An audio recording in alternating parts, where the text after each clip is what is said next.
have just ordered immediate inspection of all DC-10s to make sure that the attachment... American Airlines Flight 191, a DC-10 en route to Los Angeles. Business with Skylab has been tremendous, and I hope NASA does it again. We have carefully assessed the human risk involved with this re-entering debris. Statistically, if 150... Our country was founded on freedom by free thinkers.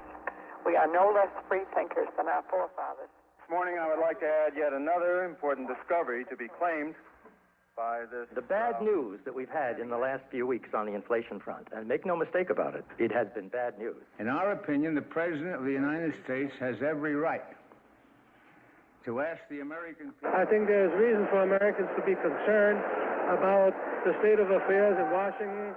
There's nothing to say that gold would be unreasonable at $400 an ounce. A year ago. I think it's going to be a very popular coin. It's a coin whose time has come. 1979, the year in review. It wasn't an easy year. We ended 1979 and the decade with bitter feelings about Iran and inflation, and anticipation of a presidential battle that's just now heating up. Our Virginia Electric and Power Company told us to expect higher power bills in the future as the uncertainty over foreign oil prices and nuclear power itself continues. You sit back and reflect for a moment, you'll no doubt recall that 1979 was a year of shortages. Too little oil, too little gas, too little money, too little mercy. But paradoxically, you can also say it was a year of excesses. Too much energy consumption, too much money, so that each dollar was worth less, and too many abuses overseas.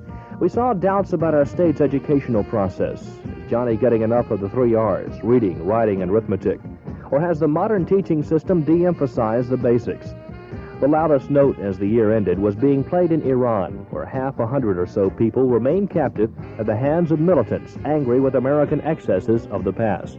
In Washington, a cautious White House was trying to free the hostages without the use of violence and learn much about the limitations of diplomacy. We thought we'd seen the last of the gas lines back in '74, but that was before the spring of '79, when we queued up again, this time paying $1 a gallon.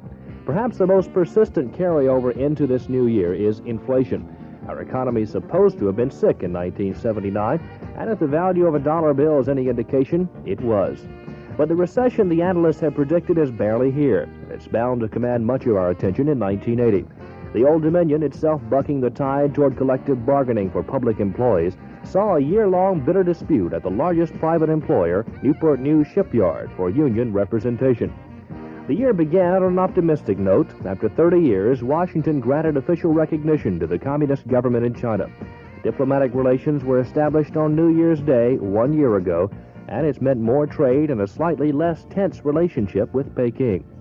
The General Assembly mini-session brought about several floor fights, but little substantive change in the way the average Virginian lives day to day. Likewise, a fall election brought few surprises, other than some gossipy local contests.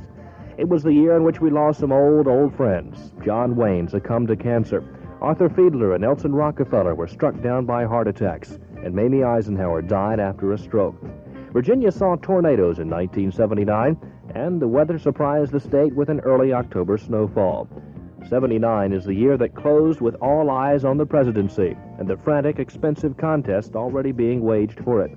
Jimmy Carter wants another 4 years in the White House. Edward Kennedy wants to take it away from him, and so do several Republicans, including Ronald Reagan, Howard Baker, John Connally, Robert Dole, and George Bush. The Dalton administration struggled to remain unscathed in '79 by a scandal in the state purchasing division. Kickbacks and apparent mismanagement led to the sentencing of a former state official. An eventful year, with not all the events yet resolved. And the logical place to begin our reminiscing is the first month of 1979. January. Former Vice President Nelson Rockefeller dies in New York. The Pittsburgh Steelers win the Super Bowl over the Dallas Cowboys. Republican John Warner is sworn in as Virginia's junior U.S. Senator. The Equal Rights Amendment is killed in the General Assembly. Richmond becomes the first southern city to get a black city manager, Manuel Deese. Anti-Project One forces file suit to stop the Richmond Convention Center. Former City Councilman William Golding says he'll take his case to the U.S. Supreme Court. Richmond Commonwealth's Attorney Aubrey Davis says he'll ban reporters from seeing crime reports and forbids police officers from giving out the names of victims of witnesses of crimes. The State Energy Office predicts gasoline prices will definitely go up during the year because of the OPEC price hike. And the Independence Bicentennial Commission announces plans for a 1980 celebration of the 200th anniversary of Richmond as the capital of Virginia. You are trespassing on property owned by Virginia Electric Power Company. As an authorized company representative, I am asking you to leave. If you do not leave, you are subject to arrest. Civil disobedience. That's what it finally came down to, the debate over nuclear power. The United States all decade had been looking for an alternative energy source. Long lines at the gas pumps gave us a chance to think about our foreign oil suppliers. For many, solar power seemed the best solution. Others looked at wind power, geothermal energy. Virginia particularly pushed for a return to coal power. But each of the alternatives had their problems, from cost to environmental concerns. So for the time being, nuclear power seemed to many the best answer, at least until we could get back on our energy feet. But as the nation was to discover rather dramatically, nuclear power has its problems too. The safety defect was discovered purely by chance in plants that have been operating for a number of years. On March 13th, the federal government ordered 5 nuclear power plants shut down for possible design flaws. Peter Francho, attorney for the Union of Concerned Scientists, worried that more defects lay undetected at the nation's 72 atomic plants. 15 days later, few would remember Francho or his concerns. But people around the world would have heard of a place in Pennsylvania called 3 Mile Island. Our metering detection system indicated that there was a more than normal release of radioactive gas to the atmosphere. Early in the morning of March 28th, a series of breakdowns of the cooling system led to a major accident at the 3 Mile Island nuclear power plant near the Pennsylvania state capital of Harrisburg. Walter Kreitz, president of Metro Edison, the firm that operated the plant, assured the public that everything was under control. But Robert Pollard, a nuclear safety engineer for the Union of Concerned Scientists, was not reassured. One thing is quite clear. Whatever has happened at 3 Mile Island is not in any sense of the word normal. It is a routine occurrence to expect turbine trips and feed water pump trips. But as a result of those, nothing is supposed to happen except the plant shut down. There should be no release of radiation either inside the containment building or outside. Radioactive steam continued to be detected outside the plant. More radiation was traced to the reactor core and appeared to be penetrating containment walls that were 4 feet thick. In Harrisburg, Lieutenant Governor William Scranton III held a news conference. The situation is more complex than the company first led us to believe. We are taking more tests, and at this point we believe there is still no danger to the public health. Metropolitan Edison has given you and us conflicting information. As federal regulators and plant engineers work to stabilize the situation, on Friday, March 30th, the accident took a turn for the worse. We do have a new development. It is not clear yet the extent of this development. There was an uncontrolled release of radiation from the facility. Pennsylvania officials weren't sure how serious the release of radiation was, but Governor Dick Thornburgh, who later said the evacuation question was his most agonizing decision, urged some people near the plant to leave. Based on advice of the chairman of the NRC, and in the interest of taking every precaution, I am advising those who may be particularly susceptible to the effects of any radiation, that is, pregnant women and preschool-aged children, to leave the area within a 5-mile radius of the 3 Mile Island facility until further notice. We have also ordered the closing of any schools within this area. At the plant, Harold Denton, the Nuclear Regulatory Commission's top official on the scene, had grim news about the scope of damage to the reactor core. We've assured ourselves that there is no imminent danger to the public as a result of the way the core is being cooled. There are a number of safety systems that could be activated if necessary. We are concerned, though, about the status of the fuel in the core. There's extensive fuel damage. There's also a bubble in the reactor vessel that means that any change in the hydraulics of the core have to be carefully monitored. The bubble in the core posed a double threat. It could explode and perhaps even shatter the containment building itself. It could also hinder the cooling of the reactor core, which by Friday evening was dangerously hot. The crisis eased the following day, Saturday, and on Sunday, President Carter, after inspecting the plant, mentioned he had noticed how people living nearby had conducted themselves during the crisis. I would like to express my personal admiration and appreciation for the citizens of this area who, under the most difficult circumstances, have behaved in a calm and a responsible manner. I would also like to express my thanks and admiration for the civilian and government personnel who continue to devote themselves without reservation to solving the problems at the reactor site. The president appointed a commission to study the accident and make recommendations. In late October, Commission Chairman John Kennedy summarized the report with criticism of the Nuclear Regulatory Commission and the TMI operators. That with its present organization, staff, and attitudes, this agency is unable to provide an acceptable level of safety for nuclear power plants. On the utility, we find that MEDED did not have sufficient knowledge, expertise, and personnel to operate the plant or maintain it adequately. Among the report's recommendations, a complete restructuring of the NRC. Jane Fonda's role in a film called The China Syndrome in 1979 won her more attention than her Oscar-winning performance in Coming Home. The film eerily forecast a nuclear plant accident, and when the anti-nuclear movement increased its activities, Fonda was right up front. The real message of the China Syndrome, the real message of Harrisburg, is that if we continue to place our health and safety in the hands of utility executives whose main goal in life is to maximize profits, then we will see more Harrisburgs, we will see more leaks. Most of Virginia's 1979 headlines were made by her major electric utility, the Virginia Electric and Power Company.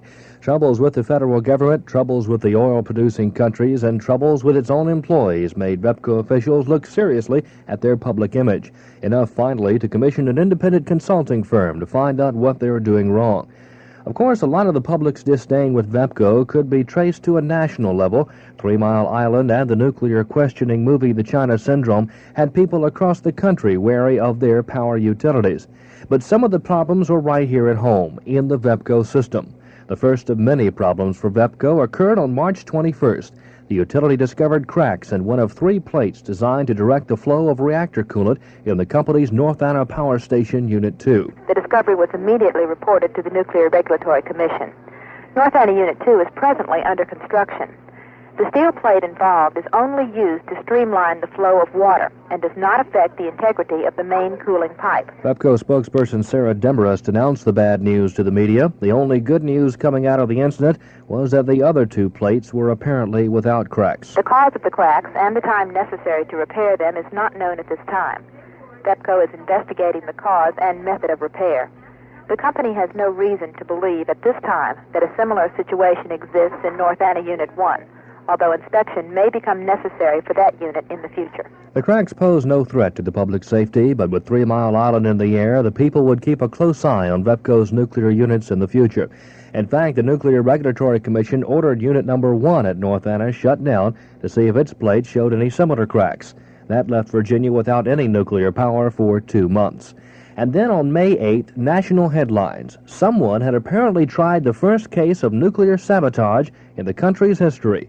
At Surrey, VEPCO Vice President C.M. Stallings announced the FBI would step in to investigate. VEPCO inspectors discovered May 7th that a white crystalline substance had polluted 62 of 64 new unradiated nuclear fuels elements in storage at Surrey. Inspectors had discovered damage they believe was caused willfully in nuclear fuel cells at Surrey for use later in the year. Preliminary indications are that the nuclear fuel itself was not damaged by the introduction of the foreign substance, although repackaging of the fuel in different containers may be required. A caustic white crystalline substance, later identified as lye, was dumped into 62 new nuclear fuel elements at Surrey. But Stallings said there hadn't been any damage to the fuel itself. The fuel, held in a building separate from the nuclear reactor, was scheduled for use in Surrey Unit Number 2 late this summer. Chemical analysis of the foreign substance is currently underway. Preliminary indications are that the nuclear fuel itself is not damaged by the introduction of the foreign substance. Again, no effect on the health or safety of the general public or VEPCO employees. The FBI later theorized the action might just be an act of vandalism by a disgruntled employee. On June 19, 1979, 2 former VEPCO employees were arrested and charged with sabotage, as Pat Scales reported on WLEE News. William Kuykendall and James Merrill, Jr. say they sabotaged the plant to call attention to weak safety precautions at the plant. Kuykendall told reporters, "We have felt for a long time that there was a problem operationally with the plant. We have documents that really show the slipshod manner that the plant has been operated in." Kuykendall and Merrill will have to appear in court for a preliminary hearing Thursday. Bond for Merrill is $11,000 and $21,000 for Kuykendall, who faces the same charges as Merrill. William Kuykendall, one of the admitted saboteurs, said he'd done it to draw attention to lax security at the power plant, and that if he had to do it all over again, he definitely would. Well, I never had second thoughts about the value of the action, but I did have second thoughts about the ramifications to my family, and I have a wife, and her future is affected, and virtually everybody who is close to me is going to be affected by the public opinion. And the controversy over the safety of running our lights and heating plants by nuclear-produced electricity continued in 1979. In August, anti-nuclear groups tried to permanently stop the shipment of nuclear waste from Europe through Portsmouth to a dumping site in South Carolina. In September, a small amount of radioactive gas was released from North Anna, and VEPCO waited some 10 hours to notify the public. The manager of Louisa County was miffed. Reporters were outraged.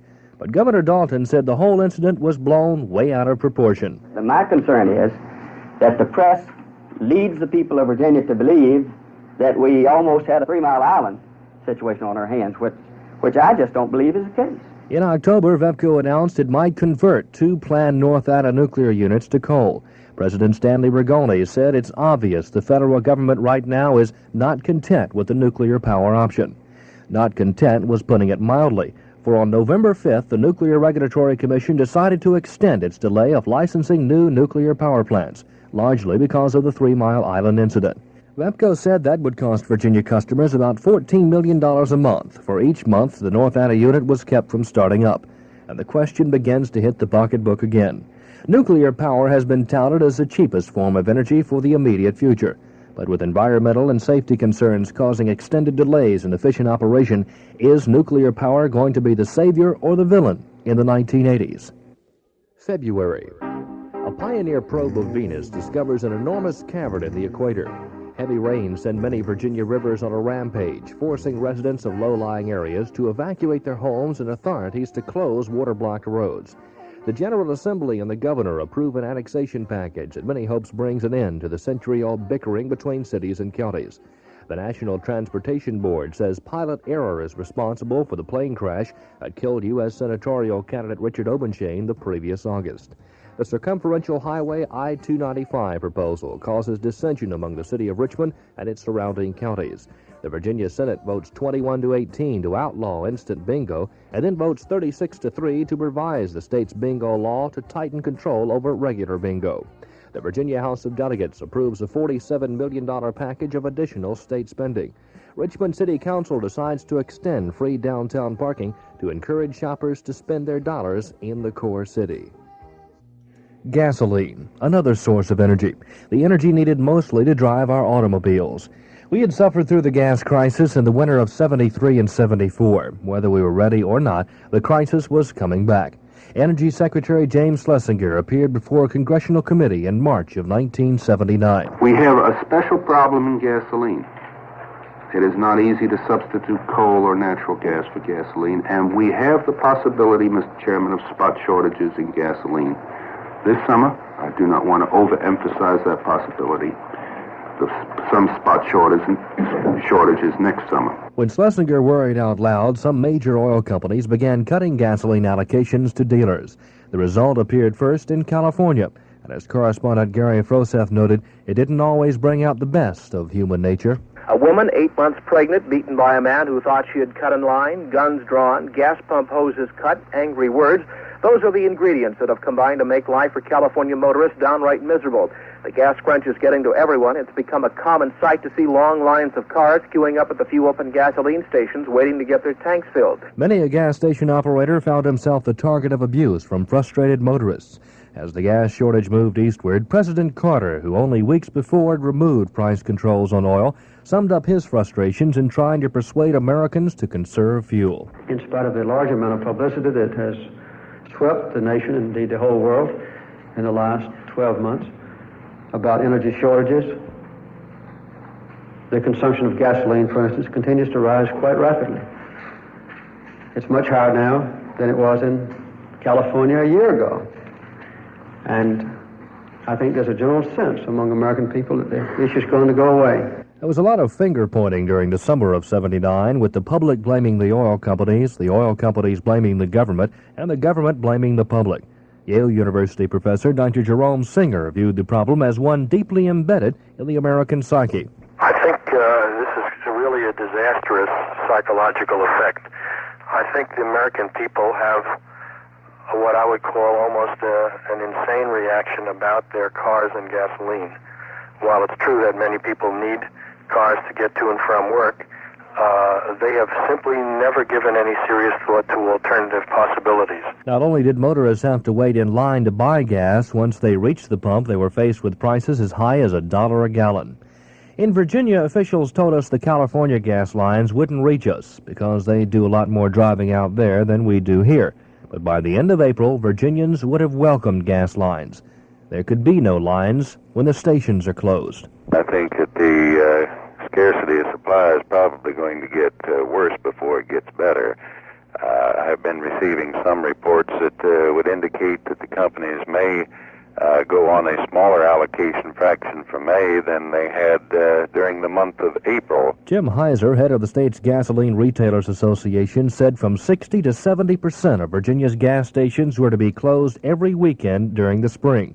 Already, talk of gasoline rationing was in the wind. It would be a nightmare for the dealers, and I certainly hope that we don't have to come to that, although I am disturbed by the fact that the administration is pressing for such authority. Gasoline stations were being forced to use up their monthly allocations before the end of the month, forcing long lines at the open stations by the end of the month. If you wanted gas, you could probably wait in line long enough to get it if you knew where to go, and if you weren't foolish enough to try to get it on the weekends. It would appear that many of the stations who will be open on Sunday will probably be those stations that are along the interstate routes and along the main arterial highways. The people were upset with the oil companies. The oil companies were upset with the Energy Department.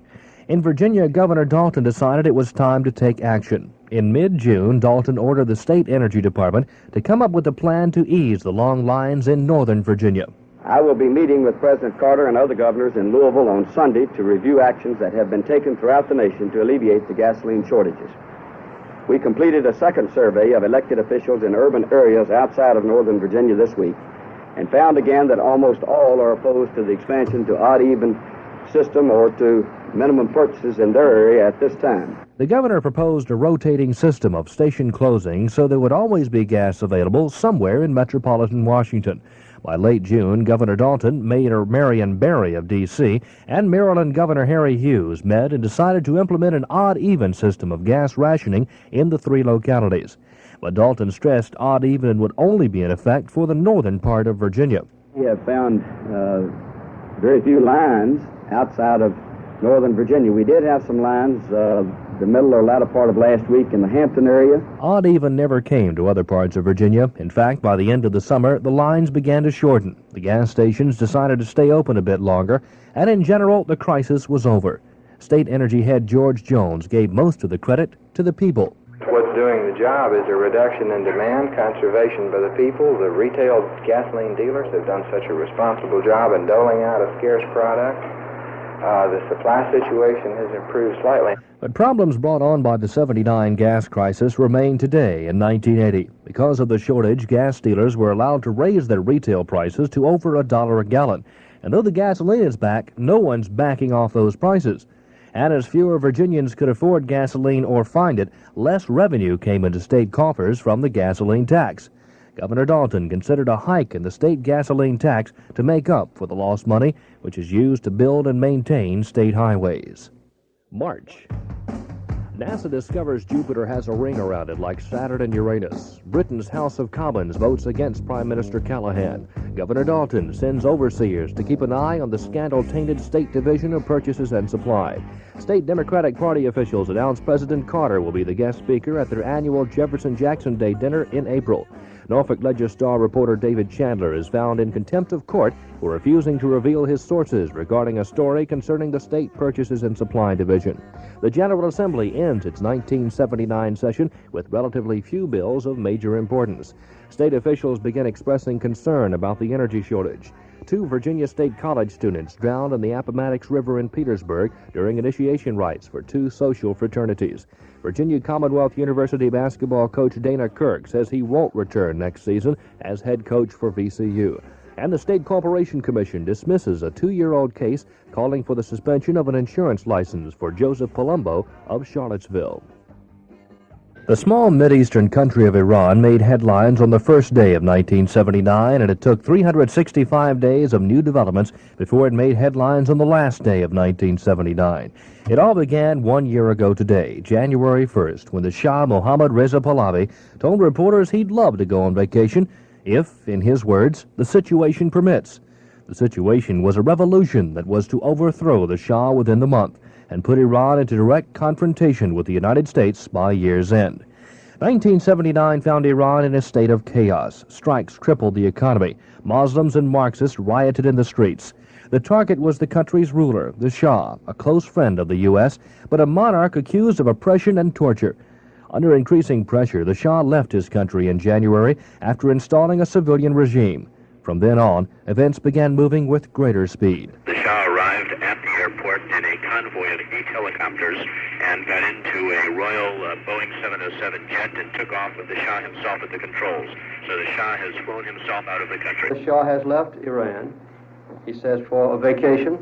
How long he will be out of Iran, we have no way to determine. Future events and his own desires will determine that. Most of the Iranian army is believed still to be loyal to the Shah, and obviously soldiers have been antagonized by the tremendous victory celebrations that have been carried on by some people in commemoration of the Shah's having left the country. Attention turned to a Paris suburb where the Ayatollah Khomeini had directed the revolution in exile and now claimed victory. Following the unity of the world in the Iranian society, the imaginary power of the superpowers, and the one that they were supporting, all of them, they were supporting him. When the religious leader returned to Tehran, he vowed to destroy the Shah's civilian government and replace it with an Islamic republic. The government braced for trouble, and it was not long coming.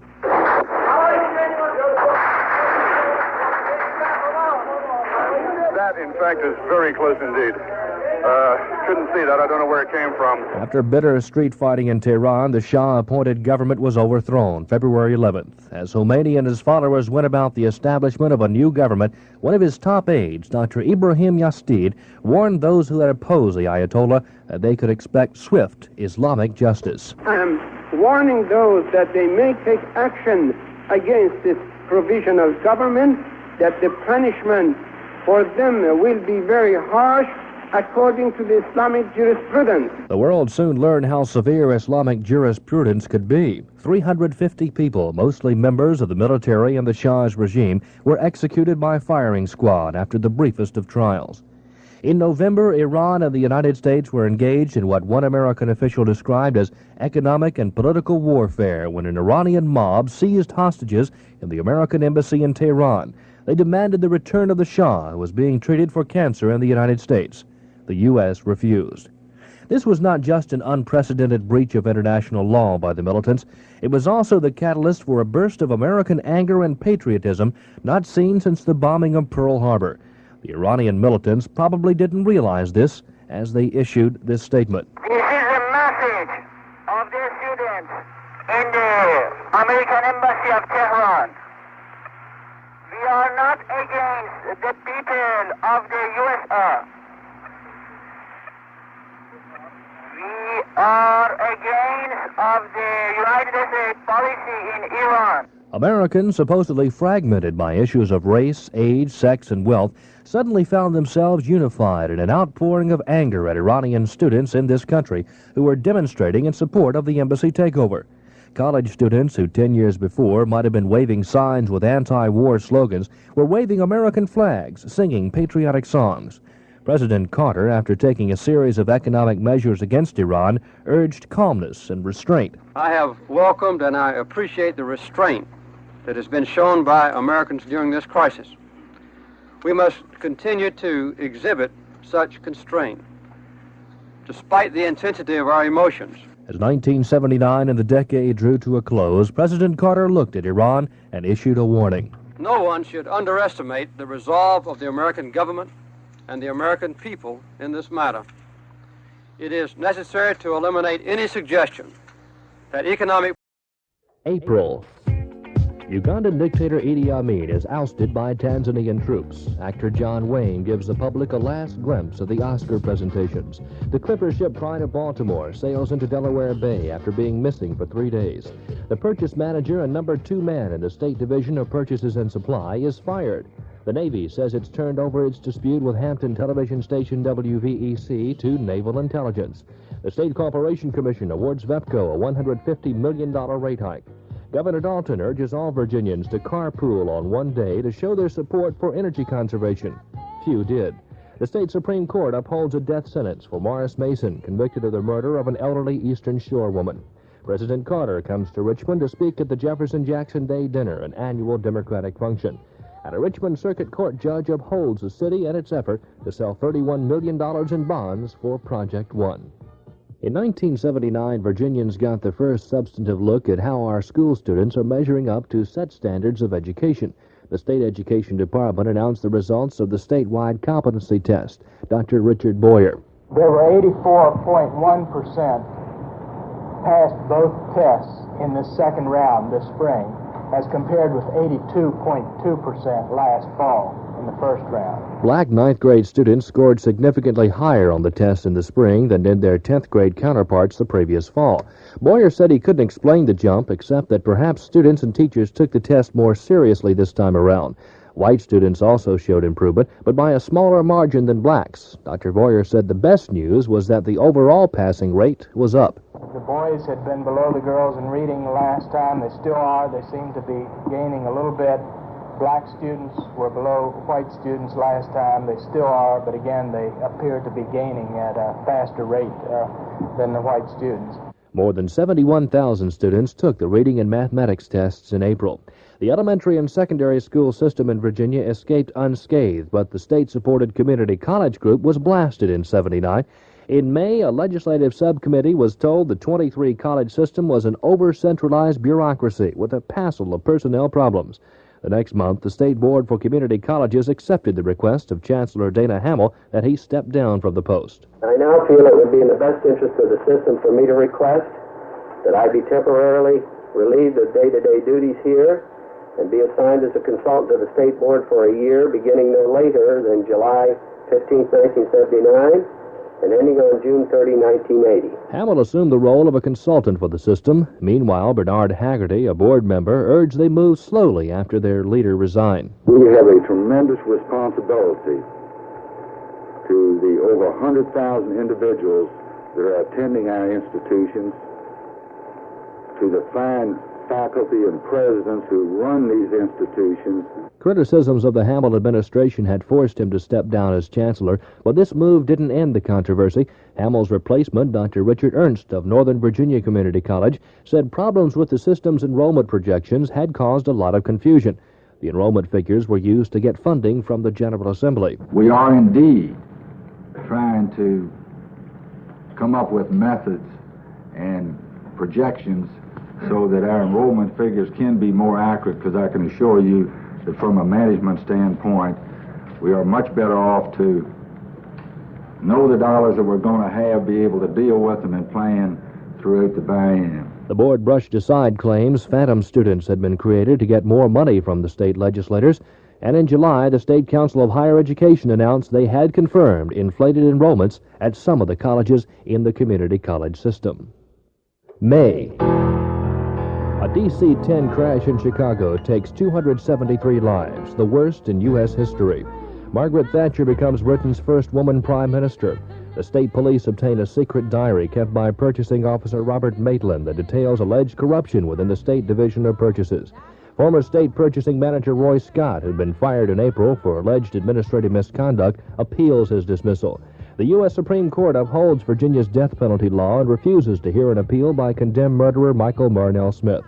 The court-martial of the skipper of the ill-fated cutter Cuyahoga opens in Yorktown, with the defense attacking the Coast Guard's investigation of the cutter's sinking. VEPCO announces it will ask the State Corporation Commission for permission to raise its rates another 5.8%. VEPCO files with the SEC a request for $64 million in rate increases. VEPCO seeks $62 million for the last 6 months of 1979 to cover increases in fuel costs. Peace negotiations between Israel and Egypt, boosted the September before by President Carter's intervention at Camp David, stumbled and stalled in early 1979.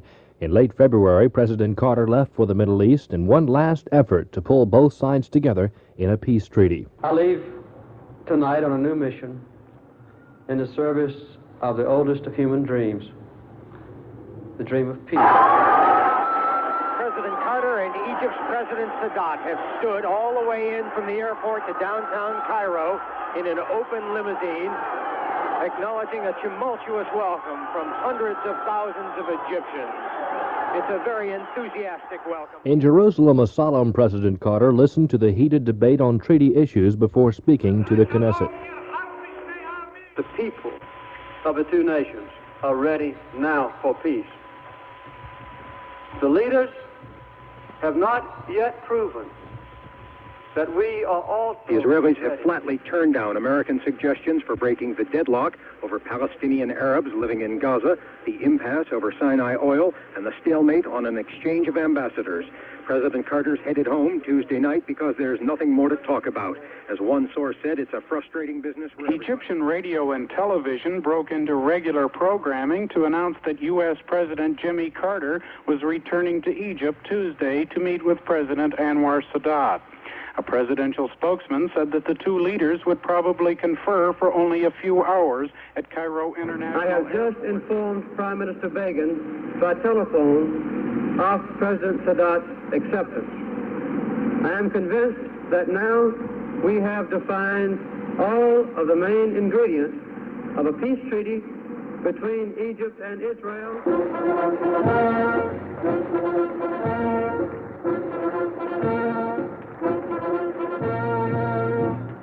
Ladies and gentlemen, the President of the United States of America, the President of the Arab Republic of Egypt, and the Prime Minister of Israel. On the White House lawn in the windy sun, President Carter, President Sadat, and Prime Minister Begin sat together to sign an historic peace treaty, and the three men then rose to shake hands. June. The United States and the Soviet Union signed SALT II. California is jiggled with a series of minor earthquakes. A special grand jury report on the State Division of Purchases and Supply recommends former division official James Padgett be indicted for bribery. Lawyers for former Maryland Governor Marvin Mandel come to Richmond to argue the reversal of their mail fraud and racketeering convictions should be upheld. State prison officials announced they'll release some of the paroled inmates early to avoid a last-minute rush July 1st when a new law goes into effect allowing early release. Police identified the victims of two shooting incidents in Wythe County that left 3 persons dead and 3 wounded. A religious group's educational conference is scheduled to begin in Rockingham County following a ruling by a federal appeals panel. A union spokesman says Lynchburg Foundry and United Steelworkers will resume bargaining in an effort to end an 8-week-old strike. The gas situation worsens as long lines develop at gas pumps, especially in the Northern Virginia area. Though they had won an election to represent the 15,000 blue-collar workers at Newport News Shipbuilding and Dry Dock Company the year before, the United Steelworkers Union continued to strike against the company because it refused to recognize the election as official. In March of 1979, Steelworkers President Lloyd McBride told a rally in Hampton he thought Governor Dalton was siding with the shipyard because it's the state's largest private employer. Now, Governor, you may survive the next election and continue in politics, but, Governor, your record is tarnished forever. A federal appeals court refused to overturn the election, but did order the National Labor Relations Board to hold a special hearing on one charge of vote fraud brought by the shipyard. McBride retaliated, saying giant conglomerate corporations can defeat the intent of the labor laws. We're going to ask that the Congress and the Senate take note of this and other happenings of similar nature in order that we can bring about a correction. Despite the federal court ruling in its favor, the steelworkers refused to call off their strike, as the shipyard still did not recognize their full representation. We all agree that the right logic and the right strategy would be to continue the strike until we get this question resolved. An administrative law judge in May ruled he could find no basis for ordering a new election, and on July 16th, the Newport News shipyard said it would not press its dispute with the United Steelworkers to the U.S. Supreme Court.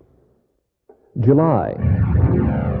Skylab returns to Earth, scattering debris over Australia. President Carter asked for the people's help in solving the nation's problems. Boston Pops conductor Arthur Fiedler dies after battling ill health. Treasury Secretary Michael Blumenthal quits his job as President Carter announces a major shakeup of his top staff positions. Fire sweeps through 2 berthing compartments aboard the helicopter carrier Iwo Jima in Norfolk, injuring 7 sailors.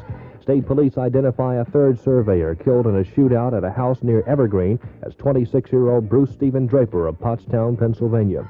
The stock manipulation trial of tobacco heir Smith Bagley and 4 co-defendants takes an unusual twist. Soon after, U.S. District Judge Robert Marriage announces a decision to dismiss 4 of 11 charges against the defendants. Their attorneys abruptly rest their case to argue for dismissal of the remaining counts.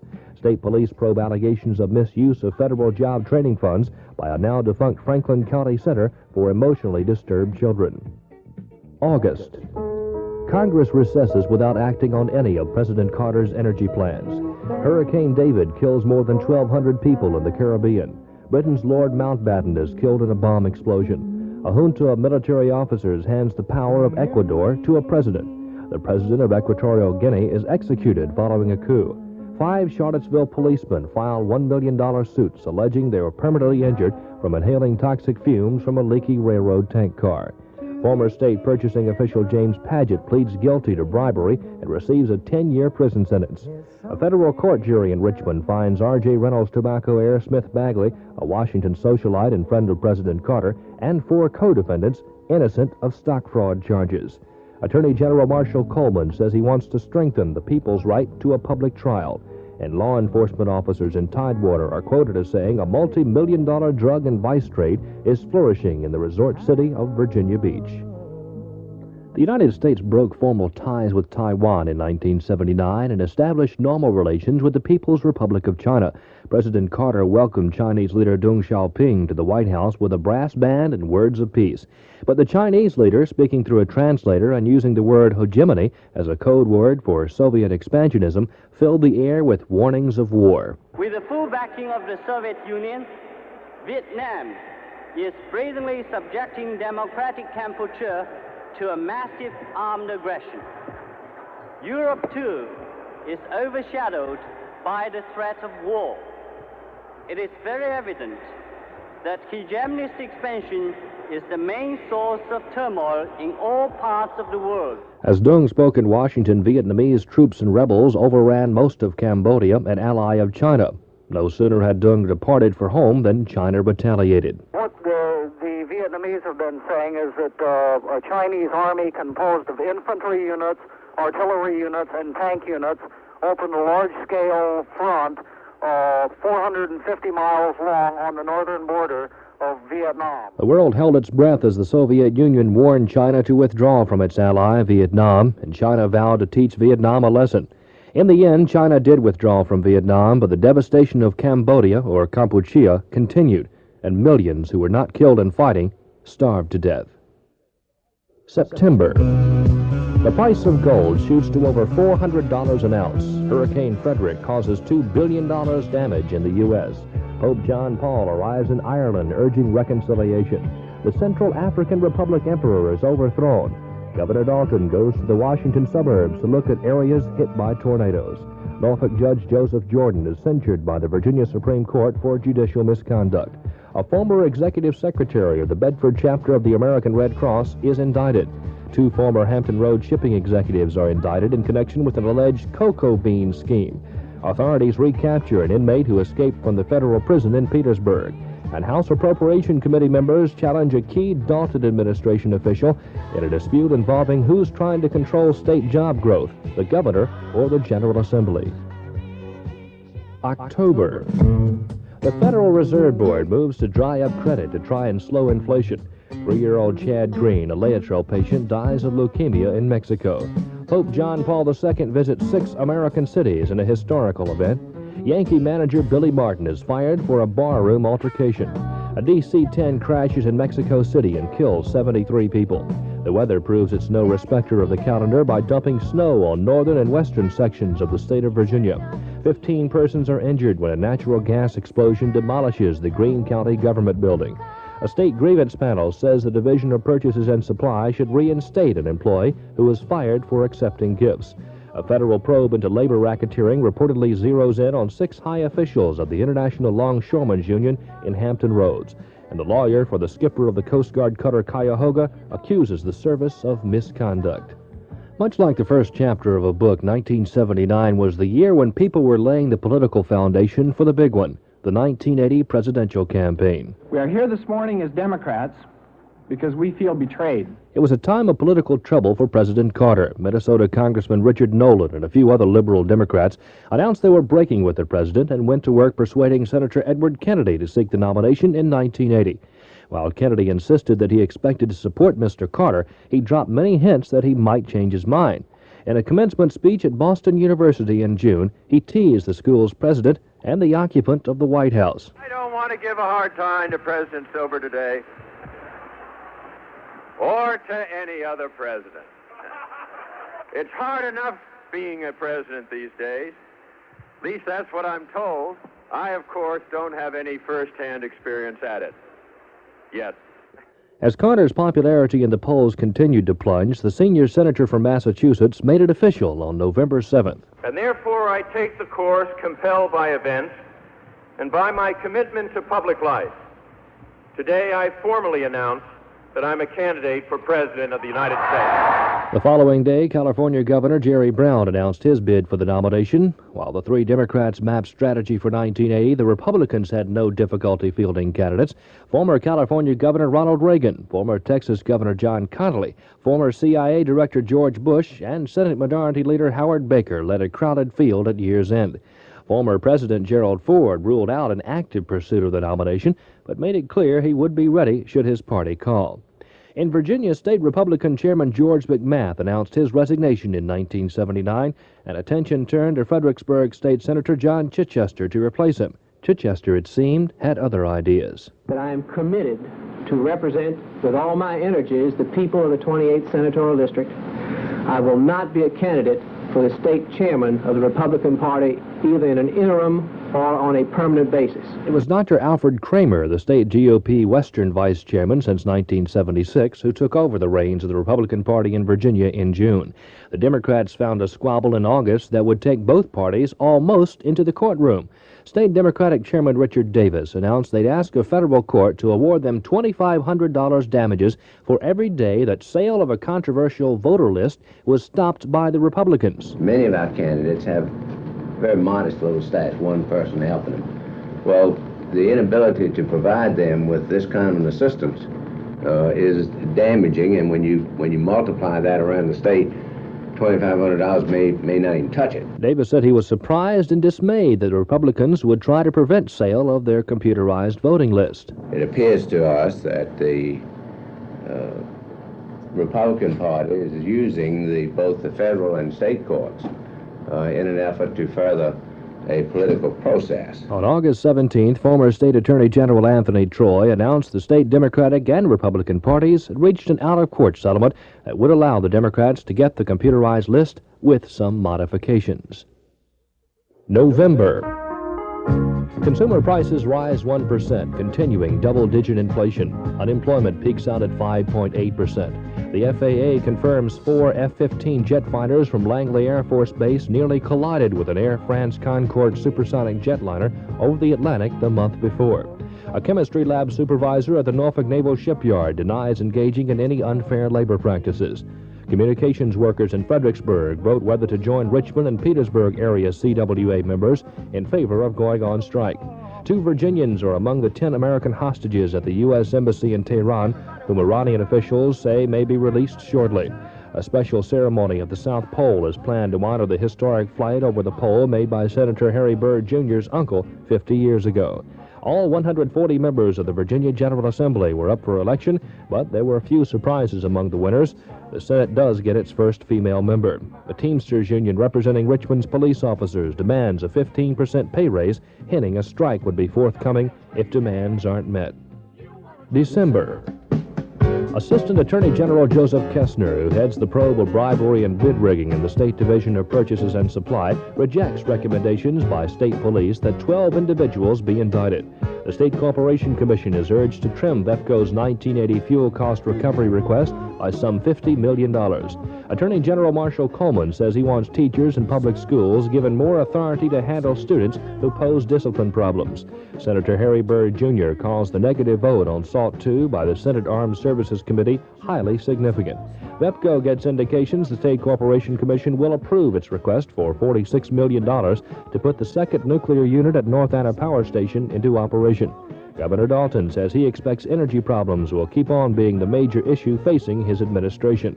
Richmond City Councilwoman Muriel Smith is allowed to retain her seat on council pending the outcome of a court ruling to decide whether she's eligible to hold office. A screaming crowd of students march into Lexington chanting anti-Iranian slogans and singing God Bless America. Monday morning quarterbacking is in vogue on New Year's Day, especially when we leave not just another year, but another decade.